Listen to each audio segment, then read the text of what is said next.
Hello, I'm Martin Warwick. We're here at the Small Cells World Summit 2014 at Excel in London's Docklands, and I'm talking with Keith Day of Cisco. Keith, you actually brought some props with you. Good to see somebody bringing something with them to show us. What are they? What do they do? I'm bringing props in order to illustrate a wider business shift that's going on here, something fairly fundamental. Now, Cisco is a leader in enterprise Wi-Fi and in carrier Wi-Fi. This is a regular carrier Wi-Fi unit. It has an accessory slot on the back, which can be used for AC and various other things. One of the things that we've developed is a small cell unit, 3G or 4G, which simply clips in to the back. Now, that on its own is not very remarkable. What's remarkable about it is that in its native form, this is not aligned to any service provider whatsoever. So this would be sold through our enterprise channel, which is very strong all around the world, and it would then involve the enterprise buying some service and lighting it up with the operator. So we've effectively separated the installation and deployment of the cells through a very powerful IT channel, because this is an IT product effectively, with the providing of a mobile service. The business challenge that this solves is, for a service provider, how do you access the mass market of enterprises? Not the very large venues like where we are at Excel, not the the tiny kind of Soho type operations, but the mass market. This is the breakthrough for the mass market. And so yes, I'm showing you props, but I'm illustrating a sea change in the way in which this business operates. What factors are driving mobile network demand for small cells? There are a number of things. One is the inexorable rise in the demand for data. More data is required. The second thing is the disparity between the rise in the demand for data and the revenue per bit. So somewhere along the line, you need a lot more data. You need it in the places where it's most used, which tends to be indoor and places where the macro network struggles to actually to reach. And you need it at a lot lower cost per bit. These factors, when you add it to a scarcity, or an impending scarcity of spectrum, means that you have to reuse as much spectrum as you can, and you need to reach as many people as you can with as much data as you can at the lowest cost per bit possible.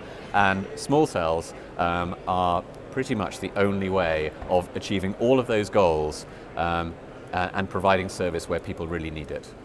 What do you think are the key challenges, the problems that are being faced by telcos as they begin to deploy and implement small cell solutions? So I think one of I'll just touch on one problem, and that is the problem of engaging with every aspect of the customer base or potential customer base that needs this kind of solution. Service providers have great relationships with their individual consumers. They're in that business. They have great relationships with their large corporate customers. They have great relationships with the owners of large venues who come to them to provide coverage.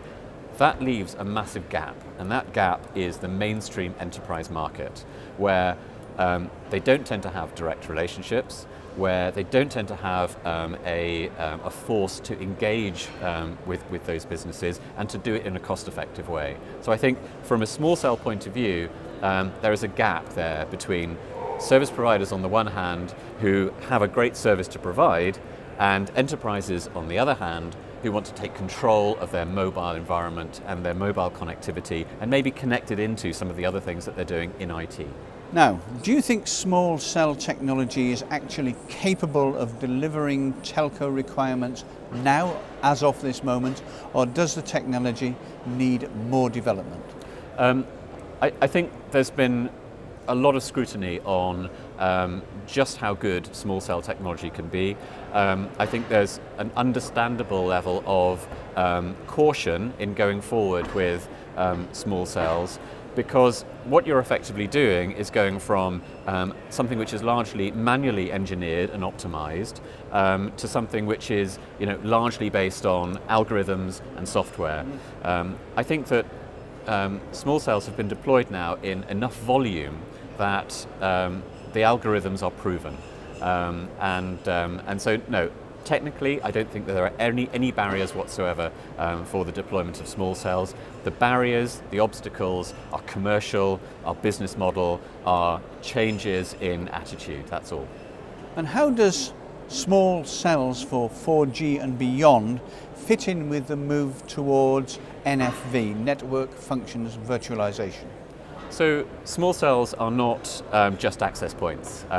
We always show access points because these tend to be the new part of the chain, but they connect to mobile core network via backhaul. Backhaul is very important. The core network is very important. The gateways that these connect to, the controllers that the Wi-Fi connects to, the policies which are to do with subscriber profiling, the SON systems which are to do with network profiling in order to provide the right experience. Now that whole chain is a combination of physical and virtual infrastructure. And what's happening most of all is at the gateway end of things, the core network end of things are becoming virtualized. Cisco released a virtualized version of its market-leading Evolved Packet Core just earlier this year, and it's getting great traction. What this does is it makes the whole cycle time for deploying small cells much shorter and much more portable. So you can start to spin up networks much more quickly and for much more specialized and temporary types of deployment. What role do you see for small cells beyond 4G and into future 5G networks?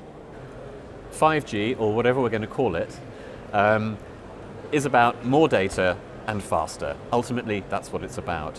And what we've already seen with LTE is that the distance from the cell and the quality of the radio vastly determines how well things go.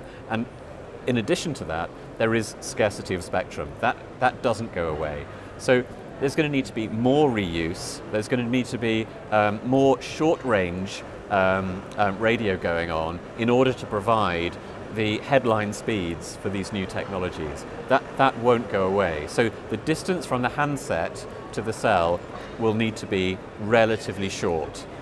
Then there will need to be more cells, there will need to be more frequency reuse. There will need to be a lower cost per bit.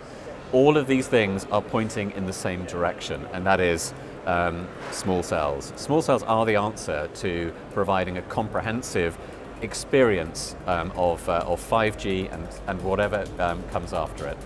It's a trend that will accelerate the faster the headline speeds of the mobile network.